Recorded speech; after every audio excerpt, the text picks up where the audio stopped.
Participantes 22.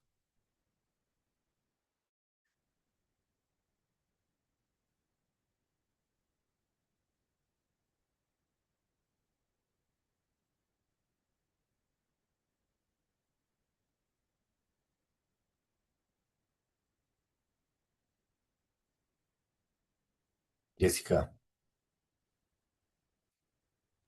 Sí, señor. Ya pueden. ellos ellos me están escuchando ya. Sí, señor, ya lo están escuchando. Bueno, buenas noches a todos los que nos han querido acompañar esta noche en este webinar. Me parece muy interesante que la asociación nos dedique un tiempo para que los fellow sean los que participen y empiecen a tener actividad y participación más activa en nuestros actos de promoción y de integración y de compartir experiencias y conocimientos. Yo he sido un defensor de que la información debe ser transmitida por muchos grupos. Cada grupo y cada persona, cada individuo tiene mucho que aportar y en la medida que tengamos una eh, variedad de participantes va a ser más rico el conocimiento. Es posible que uno aprenda más o simplemente diga, ya me lo sabía, pero el solo hecho de escuchar otras personas proponiendo ideas y mostrando trabajos y mostrando experiencias e investigación, me parece un ejercicio muy enriquecedor para todos los que estamos dedicados a la cirugía de la mano. Eso ha sido siempre una de mis eh, quejas, no mis quejas, sino de mis comentarios en las reuniones y pues esta experiencia que vamos a tener hoy me parece muy importante para que todos tengan la oportunidad y en este momento pues vamos a tener nosotros la oportunidad como el grupo de cirugía de manos de la Universidad del Bosque. Yo como director tengo el placer de presentar a los dos fellows que acaban de terminar, la doctora Erika y el doctor Daniel, Erika Rubiano y Daniel Caballero. Ellos son los que van a hacer la presentación de este tema específico en donde vamos a mostrar cómo arranca una duda metódica, cómo arranca una idea de hacer las cosas bien con el menor daño posible y cómo logramos unos resultados, a mi forma de ver, muy buenos. Obviamente para mí son buenos porque es del grupo de nosotros, pero yo quiero la valoración y los aportes de ustedes para hacer un análisis y hacer las correcciones que de pronto tengamos que hacer o tener las precauciones que ustedes nos recomienden. Entonces, yo pienso que estamos ya listos. Ya la doctora Erika, que va a hacer la primera parte de la presentación, ya está para que empecemos a compartir la pantalla. Yo voy a estar pendiente. Entonces, estamos 44 personas. Eh, Creo que con 4 minutos de espera, aquí dándole tiempo a los que están comunicándose, corriendo en un carro, tratando de que le abra el sistema, que el celular, que el niño, que todas las cosas, que el café. Ya estamos listos, entonces, por favor, doctora Erika, démosle comienzo a este webinar de la utilización, el uso y nuestra experiencia con los tornillos endomedulares anterógrados para resolver los problemas traumáticos de los metacarpianos de nosotros. Adelante, doctora Erika. Gracias, doctor Sandoval. Buenas noches para todos los que se conectan hoy. Gracias a Sosimano por la invitación que nos hace hoy. Queremos a través de esta charla compartirles la descripción de la técnica quirúrgica de lo que se viene haciendo en la Universidad del Bosque en compañía del doctor Sandoval y mostrarles qué ha sido la experiencia a través de los casos clínicos que les vamos a mostrar más adelante. El día de hoy, en compañía de Daniel, del doctor Caballero, pues les vamos a ir presentando esos casos. Entonces, digamos que la fijación endomedular anterograda de los metacarpianos, pues ha sido una de las técnicas que se está empleando recientemente, pero para empezar a hablar de la fijación endomedular, pues debemos conocer acerca de la epidemiología de las fracturas de los metacarpianos, teniendo en cuenta que es una de las fracturas más frecuentes de la mano que se puede presentar hasta en el 44% de los casos. De estas es más frecuente que se presente en el quinto metacarpiano. Es una fractura que es más frecuente en su presentación en hombres que en mujeres en edades jóvenes, relativamente entre los 30 y los 40 años, secundario a traumas axiales y rotacionales, y que dependiendo de la geometría de la fractura, pues esto es lo que nos va a determinar la angulación, el acortamiento o la malrotación. Las fracturas de los metacarpianos a grandes rasgos se pueden presentar en el cuello. En esta localización lo que vemos frecuentemente es que se presenta una angulación dorsal, y esto pues es secundario a la fuerza deformante que ejercen los flexores intrínsecos en el fragmento distal. Y en la diáfisis podemos tener patrones de fractura que pueden ser trazos transversos, oblicuos cortos, oblicuos largos, trazos espiroideos, teniendo en cuenta también que las fracturas que se presentan sobre todo entre el tercer y el cuarto metacarpiano pueden considerarse fracturas más estables, y esto pues digamos por las características anatómicas propias y las inserciones que tiene el ligamento intermetacarpiano, que le da o evita que haya un acortamiento superior a 3 a 4 milímetros cuando se presentan las fracturas en el tercer y en el cuarto metacarpiano. Es importante también tener en consideración que cuando hay fracturas en la diáfisis del metacarpiano, hay un efecto de acortamiento en el mecanismo extensor que ya ha sido estudiado y evaluado, y nos hablan de que acortamientos superiores a 2 milímetros van a generar un déficit de extensión de aproximadamente 7 grados. ¿Qué pasa? Que los metacarpianos toleran acortamientos de hasta 6 milímetros, y esto va relacionado porque la movilidad de la articulación metacarpofalógica puede ir hasta los 120 grados de hiperextensión, y funcionalmente puede no ser evidente a pesar de que haya un acortamiento en el metacarpiano. Cuando nos enfrentamos a un paciente con una fractura del metacarpiano, pues debemos ser estrictos y tener imágenes adecuadas de radiografías de mano en proyecciones AP lateral y oblicuas para establecer de manera adecuada el acortamiento y la angulación.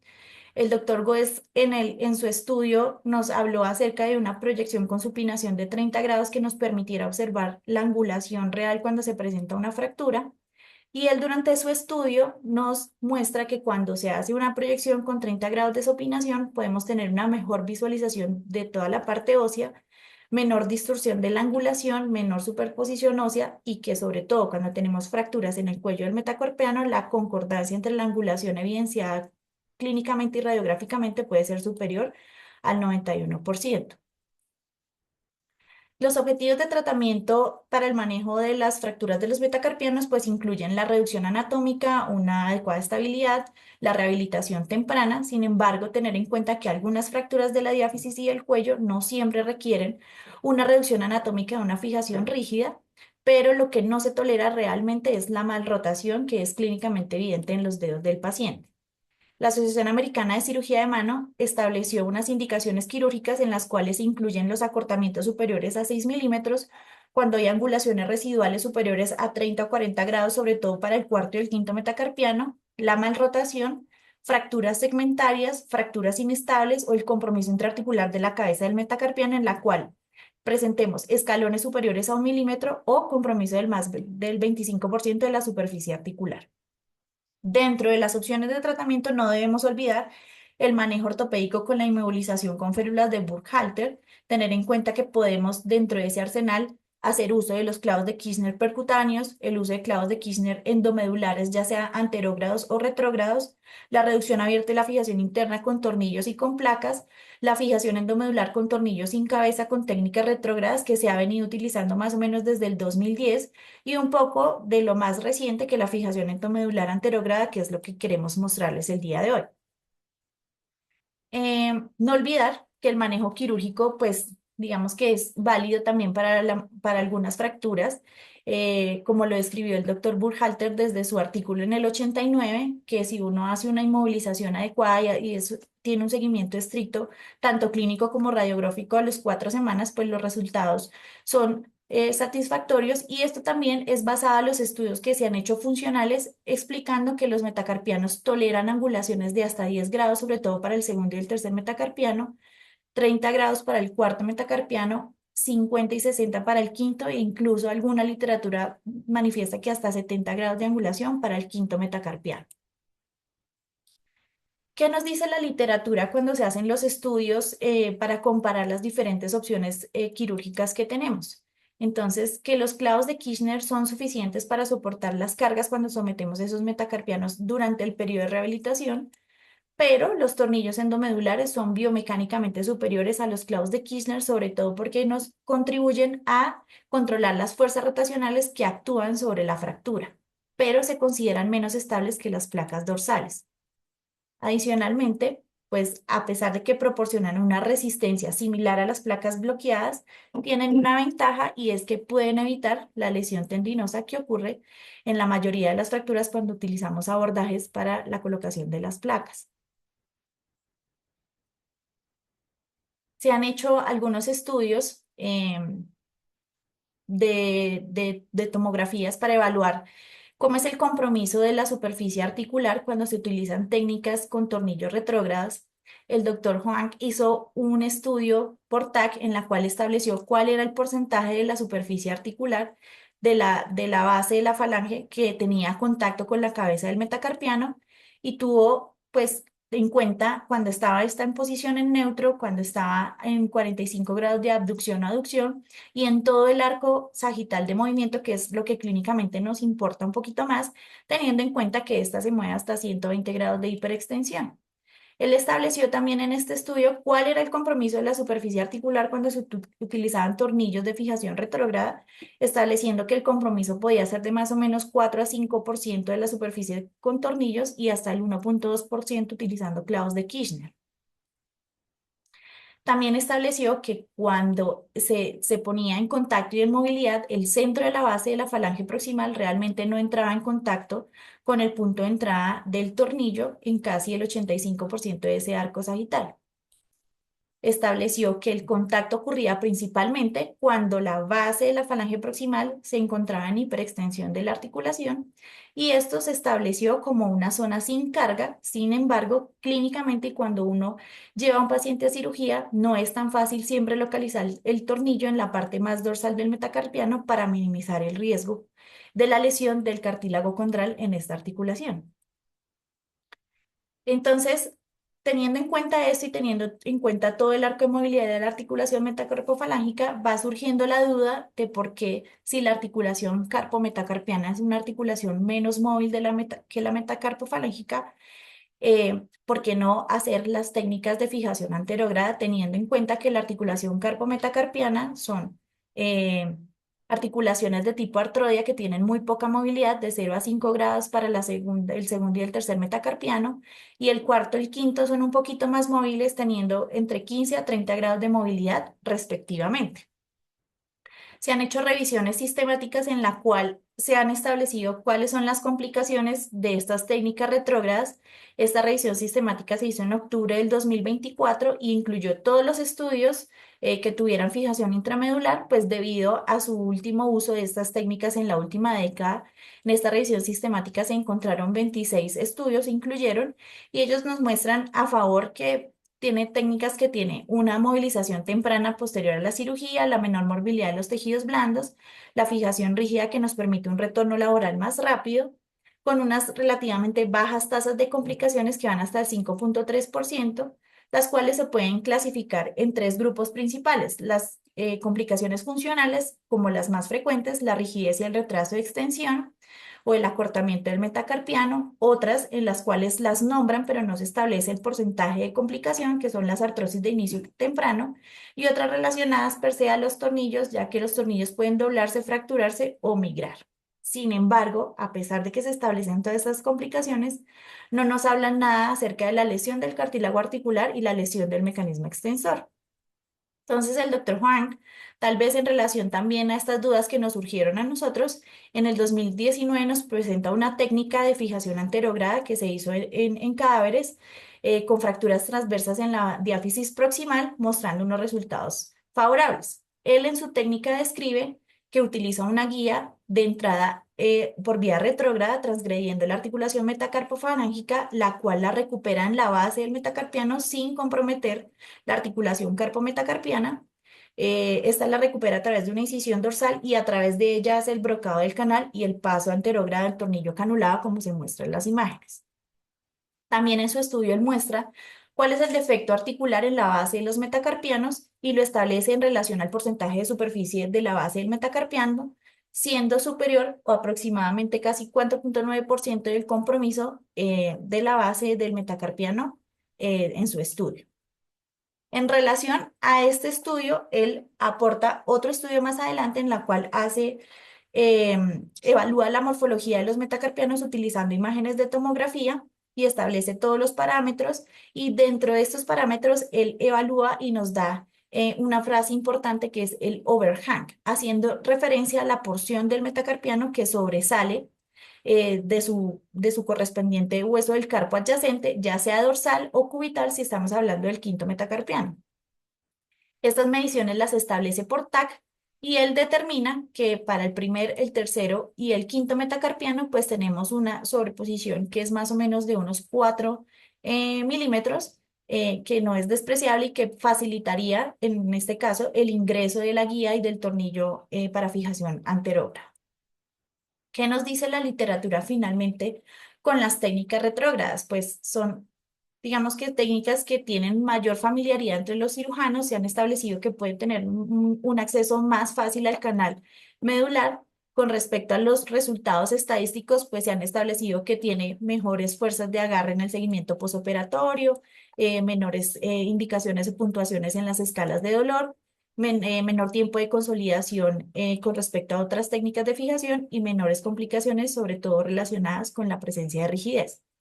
Pero ¿qué nos dice la literatura también con respecto a algunas técnicas anterógradas? Que es una técnica, por su reciente inicio, tiene menos familiaridad entre los cirujanos. Algunos consideran que es más difícil el acceso al canal medular, pero también se han establecido que muestran mejores resultados funcionales, un pronto retorno a las actividades sin el bloqueo articular por la no lesión de la articulación metacarpofalángica, el bajo costo que lo dejo interrogado, pero esto va en relación que a pesar de que se usan tornillos, puede disminuir, uno, el tiempo operatorio y puede ser más rápido el retorno laboral en estos pacientes jóvenes.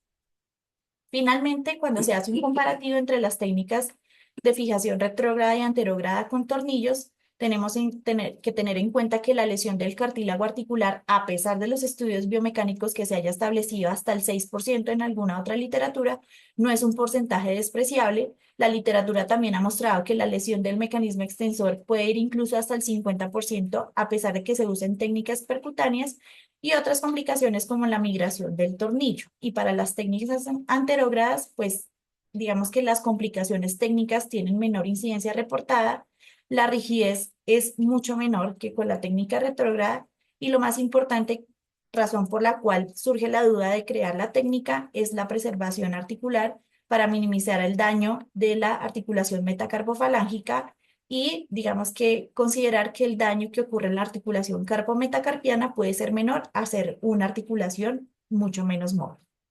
Esto es para explicarles la duda que surge y motivo por el cual les vamos a explicar la técnica que fue desarrollada y mostrarles los casos clínicos.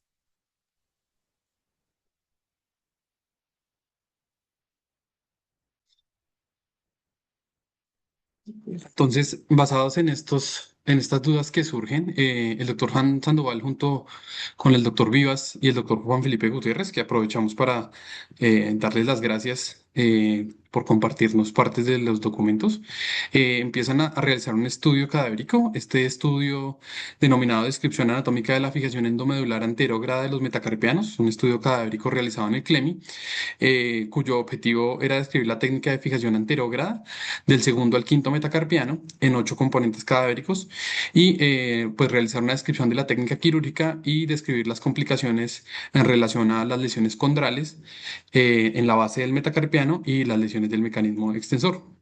El estudio dentro de la técnica descrita las manos en pronación, en posición PA, se identifica la base del metacarpiano y se realiza la inserción del pin guía de 1 a 1,5 centímetros a la base del metacarpiano. El objetivo en este punto es anclar esa guía a la parte del overhang que ya Erika la describió. En la proyección lateral, lo que vamos a hacer es una flexión de la muñeca de aproximadamente 80 grados y vamos a hacer una inclinación o una angulación de este pin guía de 30 a 45 grados dorsal de la piel eh, para poder insertar esta guía por todo el canal endomedular. Este paso debe ser acompañado con visión fluoroscópica y es importante mencionar que de inclinar más allá de los 40 o 30 grados que tenemos para la descripción de la técnica, podemos llegar a anclarnos a la cortical anterior y esto pues claramente va a dificultar el paso de la guía y del tornillo. Se realiza el paso de la guía endomedular hasta el cuello, logrando obtener los 3 puntos de apoyo como se ve en la imagen, uno en el cuello, uno en la diáfisis o en el istmo y el tercer punto en la metáfisis más proximal. Y con la ayuda del intensificador de imágenes se valora de 45 a 50 grados de pronación y de supinación para valorar adecuadamente en estos ángulos el paso de la guía hasta el cuello. Posterior a esto se realiza el paso del tornillo endomedular a mano alzada. Este paso no requiere un brocaje previo. Estas son unas imágenes donde vemos el punto de entrada sobre ese overedge o el overhang que está descrito y cómo la flexión de la muñeca es bastante importante para lograr el paso del tornillo sin que vamos a tener una mayor resistencia. Dentro de la técnica y la descripción de la técnica, pues se debe realizar una medición de ese tornillo endomedular al momento de hacer el planeamiento quirúrgico con las radiografías preoperatorias, pero una recomendación es verificar el diámetro y la longitud justo después de hacer el paso de la guía. Como vemos en estas imágenes, se realiza la verificación del diámetro y de la longitud, recordando siempre que en las disecciones cadavéricas que se realizaron en los cadáveres del Clemi, el istmo del cuarto metacarpiano va a ser mucho más estrecho que del quinto. Este tiene un promedio de 2,6, mientras que el quinto metacarpiano tiene un promedio de 3,6 milímetros. Entonces, estas son unas imágenes tomadas del estudio, donde vemos la fijación de los 4 metacarpianos con la técnica anterógrada. Es recomendable que la longitud del tornillo siempre sea entre 4 a 6 milímetros más corta que la longitud total del metacarpiano y que el tornillo sobrepase el foco de fractura por lo menos 10 milímetros. Estas recomendaciones están descritas en el artículo de Han original. Dentro de las complicaciones descritas en este estudio que se realizó, pues están las lesiones asociadas al mecanismo extensor con la fijación anterógrada y las lesiones condrales que se asocian también en la articulación carpo-metacarpiana. En cuanto a las lesiones del mecanismo extensor, el tendón, digamos que los grupos de tendones que más frecuentemente se lesionan van a ser el extensor propio del dedo índice y el extensor común de los dedos, que se presentó en 3 de 8 componentes anatómicos. Para el dedo anular y el dedo meñique se presentaron lesiones en tan solo 2 de los 8 componentes anatómicos. Todas estas lesiones no fueron significativas, son lesiones parciales, no son lesiones completas. Y en cuanto a las lesiones condrales asociadas, estas lesiones son reportadas en menos del 5% de la superficie articular, como se aprecia en la imagen, en articulaciones que ya como describió Erika, son articulaciones que tienen poca movilidad. Entonces, dentro de los beneficios de la técnica descrita, pues está la exclusión de complicaciones intrínsecas de diversas técnicas, como es la fijación con placas, donde tenemos que elevar periósteo, hacer una disección del mecanismo extensor y manipularlo. Eh, Adicionalmente, tenemos una movilidad temprana en estos pacientes y una ausencia de la lesión condral de la cabeza del metacarpiano, con una menor tasa de lesiones del mecanismo extensor, porque pese a que claramente no vamos a tener un contacto directo, pues podemos llegar a generar lesiones parciales. Esta es una técnica fácil de reproducir, es una técnica que debería empezar a reproducirse cada vez más en estos hospitales universitarios, ya que pues, vamos a mostrar los casos con unos excelentes resultados. Dificultades que tenemos de esta técnica, bueno, ya lo he mencionado, la lesión del cartílago articular en la base del metacarpiano, son lesiones del menos del 5% de la superficie articular y pese a que no hay estudios prospectivos donde se vea cuáles son los resultados finales de esa artrosis carpometacarpiana, pues hay que describir en algún momento esas complicaciones. Las lesiones parciales del mecanismo extensor, que se presentan en menos del 30% de los casos. Las fracturas diaficiarias distales o metafisiares distales pueden llegar a ser una dificultad para la fijación anterógrada, dado que la longitud de los tornillos endomedulares con los que contamos en el momento en el país no alcanzan inclusive por encima de 40 milímetros. Y pues ya lo mencionaba Erika, los costos del implante. Comparado con tornillos retrógrados, los costos de los implantes anterógrados o los tornillos endomedulares tienden a elevar un poco el costo, dada pues, su técnica, pese a que comparten la misma técnica, el costo del implante sí varía. Tenemos 5 casos clínicos que vamos a describir. El primero de estos casos clínicos es un paciente masculino de 16 años. Todos, digamos que estos casos se relacionan en que son deportistas o fuesen deportistas en algún momento de su vida y esto pues llama la atención porque requieren una rehabilitación temprana y requieren recuperarse y volver más rápido a sus actividades. En este caso es un paciente de 16 años que practica artes marciales.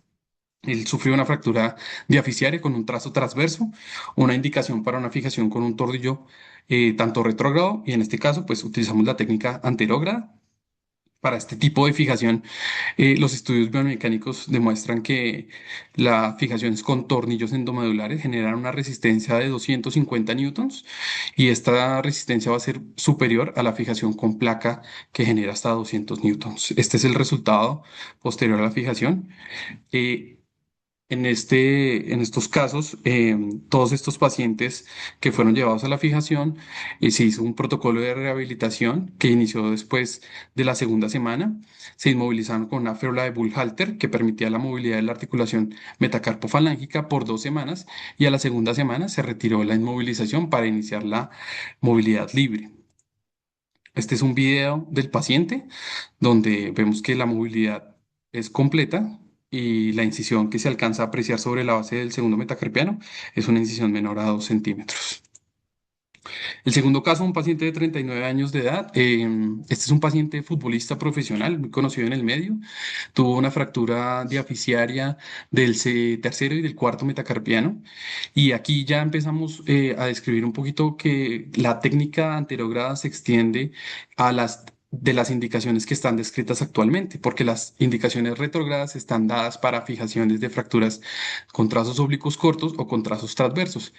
Aquí logramos apreciar que este paciente durante la práctica deportiva sufrió 2 fracturas y 2 trazos oblicuos largos que se aprecia mejor en la radiografía lateral. Se realizó la fijación anterograda tanto del tercero como del cuarto metacarpiano con desmovilización por 2 semanas.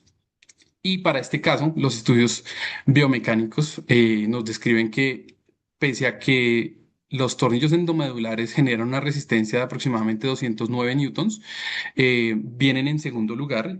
El primer lugar lo ocupan las placas con una rigidez, una resistencia de 258 newtons. Aún así, es una resistencia lo suficientemente adecuada para permitir la movilidad temprana. Este es un video del deportista donde la cicatriz es casi imperceptible y la movilidad es completa. Este tercer caso es una paciente femenina de 16 años de edad. Es jugadora profesional, si no me equivoco, y el doctor Sandoval no me deja. Es jugadora profesional de Ultimate. Durante una de sus prácticas deportivas presentó una fractura del tercer metacarpiano con un trazo en espiral. Otra indicación que se encuentra por fuera de las indicaciones de las técnicas retrógradas y con la técnica anterógrada podemos llegar a hacer la fijación con una mal rotación del dedo. Recordar también que es bastante importante como 5 grados de mal rotación van a generar una desviación de 1.5 centímetros con una superposición digital con el puño cerrado.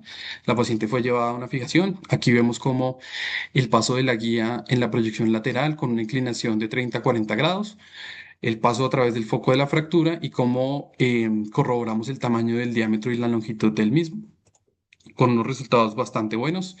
Esta paciente tenía que participar en unas actividades correspondientes a su deporte. Se inició la rehabilitación, se utilizaron unas órtesis pues diseñadas a medida de la paciente y se hizo una rehabilitación funcional para que continuara con su actividad deportiva y se evidencian que la cicatrización y las heridas son casi que imperceptibles. El cuarto caso, un hombre de 39 años de edad, un militar retirado, presentó una fractura subcapital del quinto metacarpiano. Aquí nuevamente extendemos estas indicaciones de la técnica retrógrada, nos extendemos a fijaciones subcapitales. Vemos cómo este metacarpiano se encuentra cortado y como ya habíamos descrito previamente, un acortamiento de mayor a 2 milímetros, que en principio uno podría pensar que se podría tratar o no de manera ortopédica, pues puede llegar a generar un déficit en la extensión que va de 7 a 10 grados. Estas son las imágenes intraoperatorias, cómo nos ayudamos para hacer la reducción y la fijación con el pin guía y el paso del tornillo eh, para la colocación del tornillo no medular. Estas son las imágenes posoperatorias con un adecuado resultado, con una restitución de la angulación y con una recuperación de la altura perdida. Y el último caso, otro futbolista profesional, 29 años de edad, presenta un trazo oblicuo largo. Este trazo igual lo decidimos solucionar con una técnica anterógrada, con una fijación endomedular. Este paciente, al igual que los previos, a las 2 semanas, como se ve en el video, se retiró la inmovilización e inició pues la movilidad temprana. Hay que recordar siempre que estas técnicas también tienen sus complicaciones. Hay un metaanálisis realizado por Beck en donde se evaluaron 169 pacientes con fracturas de los metacarpianos fijadas con tornillos endomedulares. Pese a que se reportó una tasa de consolidación del 100%, esta tasa se reportó casi que al final del seguimiento del estudio, que fueron 11 meses. Es decir, que no hay tanta premura para buscar signos de consolidación temprana, sino que hasta a 11 meses podemos evidenciar para tener una consolidación completa. Para llevar a casa, pues queremos compartir cómo este estudio ha llamado la atención y cómo, por lo menos en nuestra escuela, en la Universidad del Bosque, hemos empezado a utilizar esta técnica de fijación con unos excelentes resultados. Vemos que esta técnica es una técnica válida para la fijación de fracturas deficiarias, que podemos extender esas indicaciones y realizar fijaciones de trazos oblicuos largos, trazos en espiral o trazos subcapitales. Como estos pacientes que son llevados a estos procedimientos quirúrgicos van a tener una rehabilitación rápida, con una fácil pues, reproducción de la técnica quirúrgica que podemos ir transmitiendo nosotros como fellows a nuestros residentes y pues que la literatura que hay, pese a que está desde el 2019 escrita la técnica, no hay estudios con cortes muy grandes para poder determinar lo que más nos importa, que es en este caso la lesión del cartílago con su subsecuente pues, proceso de artrosis de la articulación carpo-metacarpiana. Este es el grupo de la Universidad del Bosque de Cirugía de Mano y les queríamos agradecer por el tiempo que estuvieron en la charla.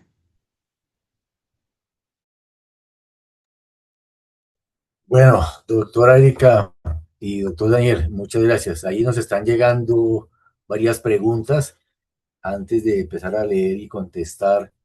eh, ¿Cuáles son las características del tornillo? ¿Ponemos cualquier tornillo o estamos buscando algún tornillo con alguna condición especial y con algún diámetro especial?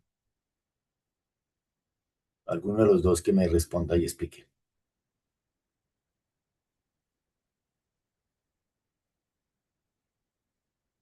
¿Aló? ¿Me escuchan? Erika o Daniel.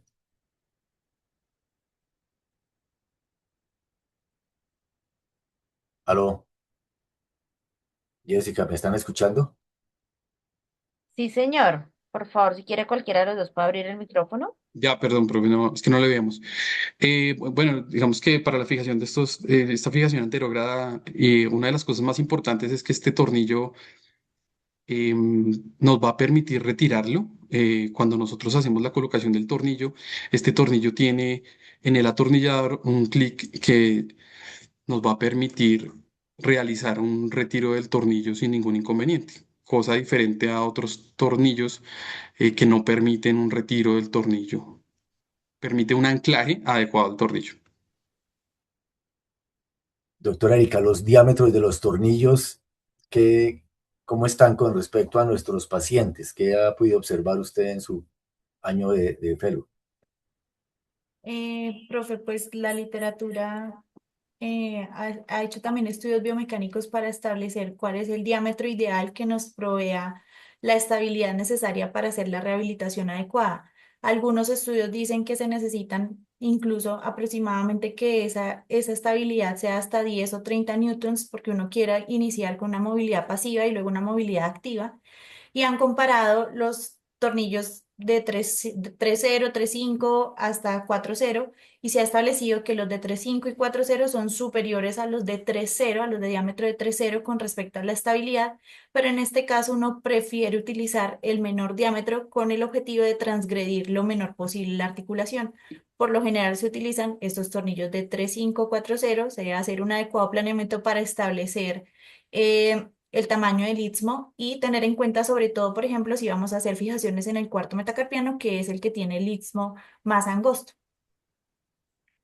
Bueno, sí, eso es muy cierto. Ya voy a empezar a responder las preguntas. Si Daniel o Erika quieren responder, también alza la mano.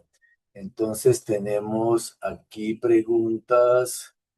Nos están saludando desde Ecuador. Doctor Joffre, buenas noches. El doctor Julián Escobar.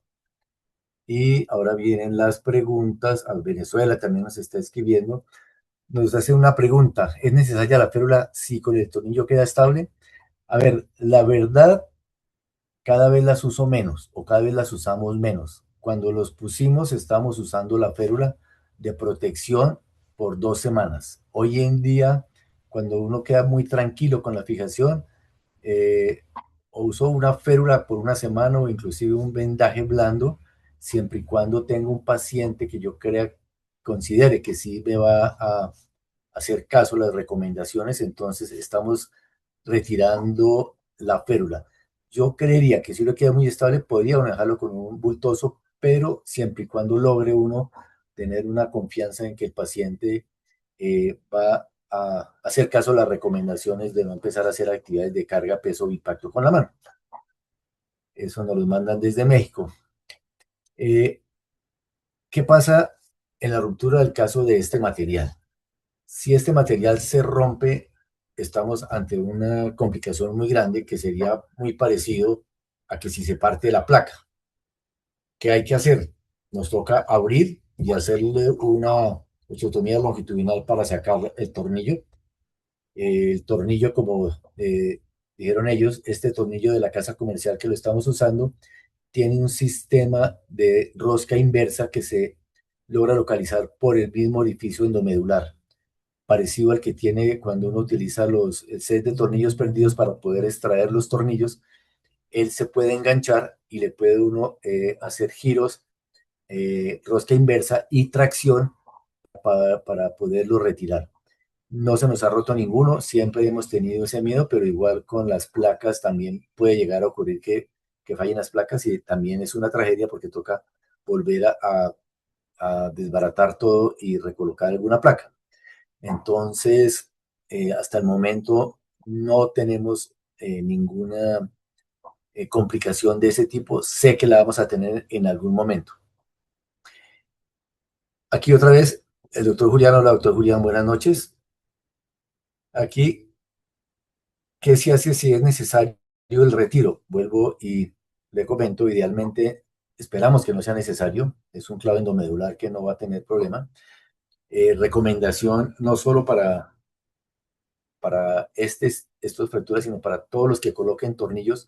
No colocamos cualquier tornillo canulado, roscado, si ese tornillo no tiene la opción de que tenga la posibilidad de retirarlo haciendo el bloqueo para hacer la rosca hacia atrás con tracción, yo no los coloco. Si alguien lo quiere colocar, hágalo, pero se expone porque si por algún momento uno tiene, inclusive intraoperatoriamente, una vez que el tornillo está todo en el canal medular, ya las aspas de la rosca no tienen presa, entonces ya no lo puede retirar. Por eso es importante tener esa posibilidad de retroceder con tracción y giros hacia la izquierda para poder extraer ese tornillo. Me hacen otra pregunta. Mariela, ¿qué casa comercial lleva esos tornillos? Mariela, le mandaré por el privado la casa. Es una casa que tiene unos tornillos que tienen que yo conozca son los únicos que en el momento tienen el dispositivo de hacerle la extracción retrógrada. Se la envío después, no quiero comprometerme públicamente con una casa comercial. ¿Cuántas cirugías considera que requieren para una curva adecuada? La verdad, no es difícil. Los primeros hace una incisión más grande. Si uno llega a maltratar el hueso distal del carpo, no es tan grave. Muchas veces hay que, digamos, pasar a través del hueso, pero con una herida muy pequeñita, pues una herida, no, un compromiso pequeño, que siempre pensamos que es mejor hacer una agresión en una articulación que mueve de 0 a 5 grados que una agresión en una articulación de la metacarpofalángea que tiene más de 90, 100 grados. Entonces, siempre creemos que es mejor arriesgar una articulación de bajo movimiento, que incluso podríamos proponerle una artrodesis sin que pierda la función de la mano, a agredir una articulación de la metacarpofalángica. El doctor Rodrigo Moreno, el primer metacarpiano, sí, bueno, aquí espere que se me están. Está alguien que se. Entonces, yo creo que con dos que haga, con alguien que lo sepa hacer, uno que lo haga acompañado, yo creo que está listo para empezar a hacer. No se necesita una gran curva. Viene otra pregunta de Ude, no alcanzo a ver quién es. Dice, para el primer metacarpiano. Sí, Andrés Jiménez, perdón Andrés, ¿cómo está? Para el primer metacarpiano se tiene que tener una consideración especial. No podemos dañar ni violar la articulación trapecio-metacarpiana, porque esa sí es una articulación de mucho movimiento y tenemos mucho miedo de llegar a transgredir esa articulación. Si usted ve una imagen del primer metacarpiano, el primer metacarpiano en la zona de la inserción de los aductores, que es la más lateral, alcanza a tener una zona proximal del metacarpiano que no es intraarticular. Por ahí puede uno introducir la guía y por ahí puede introducir el tornillo sin agredir ni dañar la articulación trapezo-metacarpiana. Ese sí necesita un poquitico más de precisión, porque no tiene uno sino un margen pequeño de error, porque o si no va a maltratar el trapecio y esa articulación si no quisiéramos tocarla, porque la trapecio metacarpiana todos sabemos que es una articulación que es muy propensa a tener problemas de artrosis temprana en nuestras poblaciones. El doctor Rodrigo Moreno. Rodrigo, muy buenas noches. Espero ir por allá pronto a hacer un taller con ustedes. La preocupación por el diámetro. Nosotros hacemos la actividad de preparación preoperatoria. Buscamos que el tornillo quede bien ajustado, que no entre a presión. Obviamente hay que tener la consideración que el cuarto metacarpiano generalmente es el más delgado y tenemos que tener el cuidado de ponerlo en el diámetro que no vaya a explotarme la cortical. Si el tornillo lo medimos antes, lo escogemos de la bandeja según nuestra medida, de todas maneras como una forma de seguridad, yo pongo el tornillo encima del metacarpiano y tomo una imagen con el intensificador para estar más seguro que ese tornillo sí es. Las guías de medición no sirven porque la aguja pin guía entra muy atrás, entra entre 1 y 1.5 centímetros antes del borde del hueso, entonces la guía no me da una medición exacta, me toca hacerla con el planeamiento y una visión, una sola imagen sobre el metacarpiano para estar seguro que tanto el diámetro como la longitud es adecuado. ¿Han utilizado clavos endomedulares cuando no hay estabilidad rotacional? No los he usado, pero si en algún momento tuviera algún problema, colocaría un clavo fijando ese metacarpiano seguramente a un vecino. Si una vez que termine tengo la sensación de que, o tengo la evidencia de que el tornillo no logra hacerme una buena estabilidad, el tornillo no ocupa todo el volumen del metacarpiano y tenemos la opción, como se hace muchas veces cuando uno colocaba solo clavos, que coloca uno endomedular y otros tornillos, otros clavos transversales. Entonces, clavos endomedulares y tornillos sí no hemos usado, pero hasta el momento no he tenido que usar no hemos usado ningún clavo transverso. No sé si de pronto el doctor Juan Felipe o el doctor Manuel o los del grupo del Bosque han tenido esa experiencia para que nos comente. Bueno, Fidel Cayón, él no usa la férula de protección, a las evita fuerza por 3 semanas. Gracias, doctor Cayón, yo estoy como usted, pero cuando uno empieza tímido, después va cogiéndose confianza, pero siempre la precaución y las medidas de prevenciones a veces nos tranquilizan más porque el fracaso de una lesión de estas pues es una complicación muy incómoda para el paciente y para uno. Rubén Darío, muchas gracias. ¿Hay dolor o inestabilidad postraumática en la carpa metacarpiana? Yo no la he encontrado. Los residentes cuando están conmigo, que yo hago desde la primera semana, que es a los 8 días, yo pongo mi dedo índice en la zona de la carpo metacarpiana, les hago presión, le pido que muevan. Ninguno se ha quejado de dolor en la carpo metacarpiana.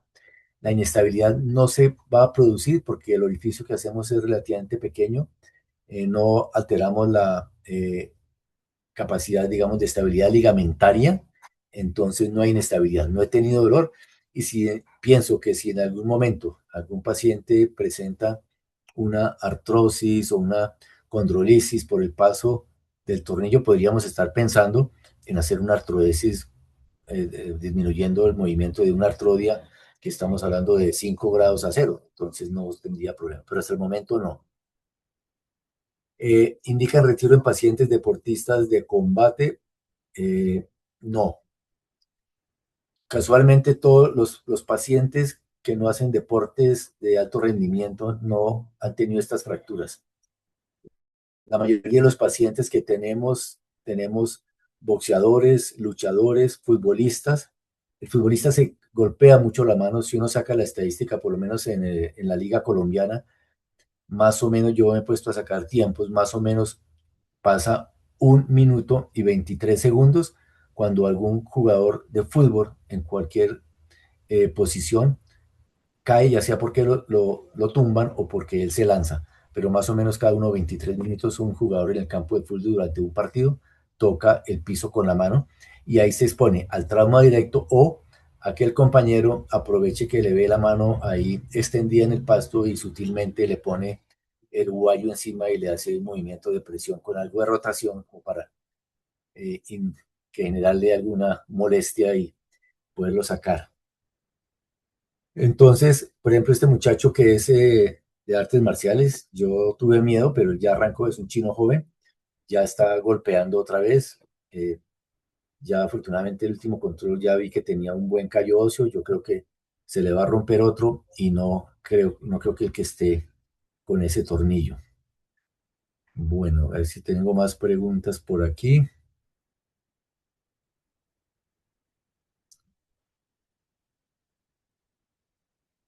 Juan Felipe, ¿qué hace en caso que ya en posición endomedular se fracture? Si se rompe el tornillo, pues hay que abrirlo, no hay nada que hacer, pero pues es muy difícil porque uno no los coloca con fuerza. Esos tornillos son pues rígidos, son fuertes.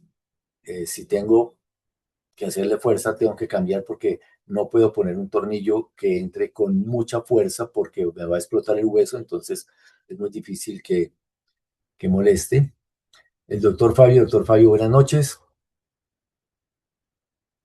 Bueno, era hacer retrógrados con la técnica del pinal, pero no inmovilizamos, usaba vendaje blando. Estoy de acuerdo, doctor Tandoy, pero lo que yo comenté, estamos haciendo, cogiendo experiencia para estar tranquilos con estos manejos. Deportistas con riesgo, no los he retirado y cuando lo que he visto que empiezan a hacer su callo óseo, doctor Tandoy, una vez que tienen callo óseo, yo no los retiro. Al doctor Julián, resultados de anteriores versus retrógrados, no conozco la estadística de los retrógrados, de los anterógrados que tenemos en el grupo. Afortunadamente, doctor Julián, no hemos tenido que extraer ninguno. A ver, el doctor Mauricio Carvajal,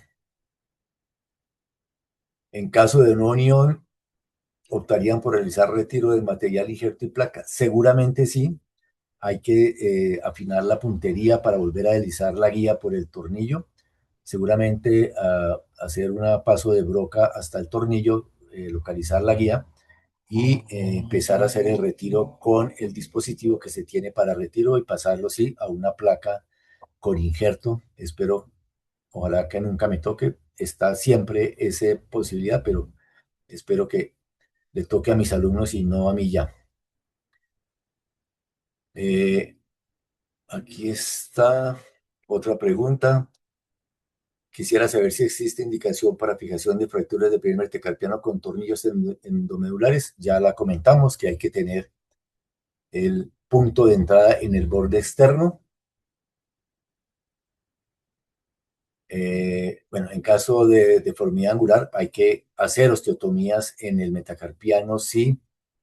Hay que sacar el tornillo porque se dobló, porque si está doblado, pues el giro no va a permitir no se puede girar si el tornillo está doblado porque la anatomía tubular del hueso no nos va a dejar hacer giros.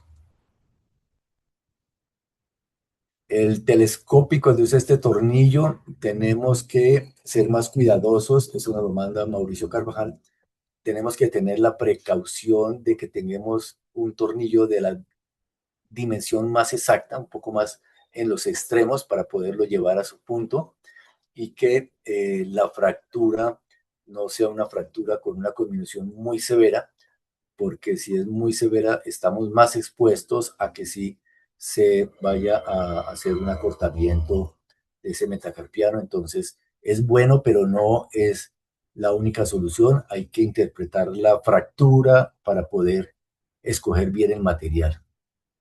Caso pseudoartrosis, alguien desde el iPhone, pues como en todos los casos, abrir, retirar y hacer otra fijación, seguramente con algún tipo de injerto óseo.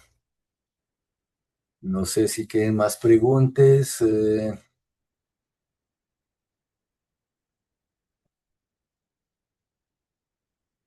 encuentro, bueno, creo que la pseudoartrosis, Jessica, no sé si hay más preguntas o si la doctora Erika o el doctor Daniel ven más preguntas. Esa que su mujer leyó fue la última, doctor. Bueno. Hay otra cosa que también hemos mejorado. Inicialmente entramos con una incisión más grande para poder ver el extensor. Hoy en día, cuando pasamos la guía, si uno ve que que se retrae el extensor o brinca, digamos, el dedo, yo hago la incisión. Cuando yo paso la guía y después paso el tornillo, yo no uso la broca, yo paso el tornillo directamente.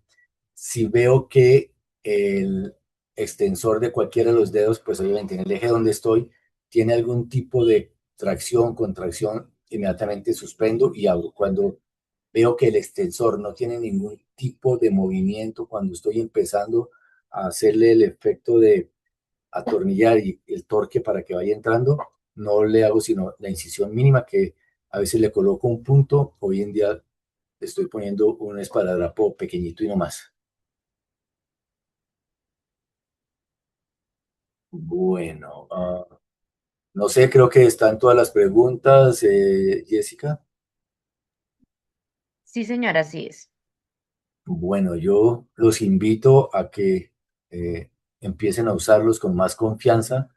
Les recomiendo, como les digo a mis alumnos, tengan un tornillo que le dé el chance de poderlo retirar, porque si por alguna razón les quedó mal y quieren retirarlo y el tornillo ya está endomedular todo, no lo pueden sacar. Y se quedó ese tornillo adentro y la única forma de sacarlo es haciendo una osteotomía grande en el metacarpiano. Entonces, eso para los anterógrados y retrógrados, ¿no? que también una vez que quedan intramusculares no los puede uno sacar porque las aspas del tornillo no tienen preso. Entonces, no sé si hay más preguntas o los dejo ya, los dejamos descansar. Por el momento no hay más preguntas, doctor. Bueno, entonces, muchas gracias. Estuvimos como 78 personas en algún momento. Agradezco la confianza y la paciencia de meterse un jueves por la noche a escuchar nuestras propuestas desde un grupo de investigación y cirugía de la mano. Cualquier duda, por favor, nos escriben. Si algún día quieren hacer un taller y tienen la posibilidad de tener unas piezas cadavéricas, con mucho gusto. El doctor Rodrigo Moreno, estoy cuadrando para ir a hacer el taller allá, no los he olvidado, quiero ir a acompañarlos y saludar a usted, a su grupo y pues a la doctora Claudia, que sé que está todavía por allá y que es una persona que aprecio mucho. Entonces, muchas gracias, doctora Erika. Felicitaciones, gracias, ya terminó. Éxitos en su futuro. Doctor Daniel también ya terminó. Éxitos en su futuro como cirujanos de mano. Y gracias a Sosimano por empezar a compartir las posibilidades de que todos los grupos puedan mostrar lo que están haciendo. Si no es más, les deseo una bonita noche y gracias por su paciencia y atención. Muchas gracias a todos.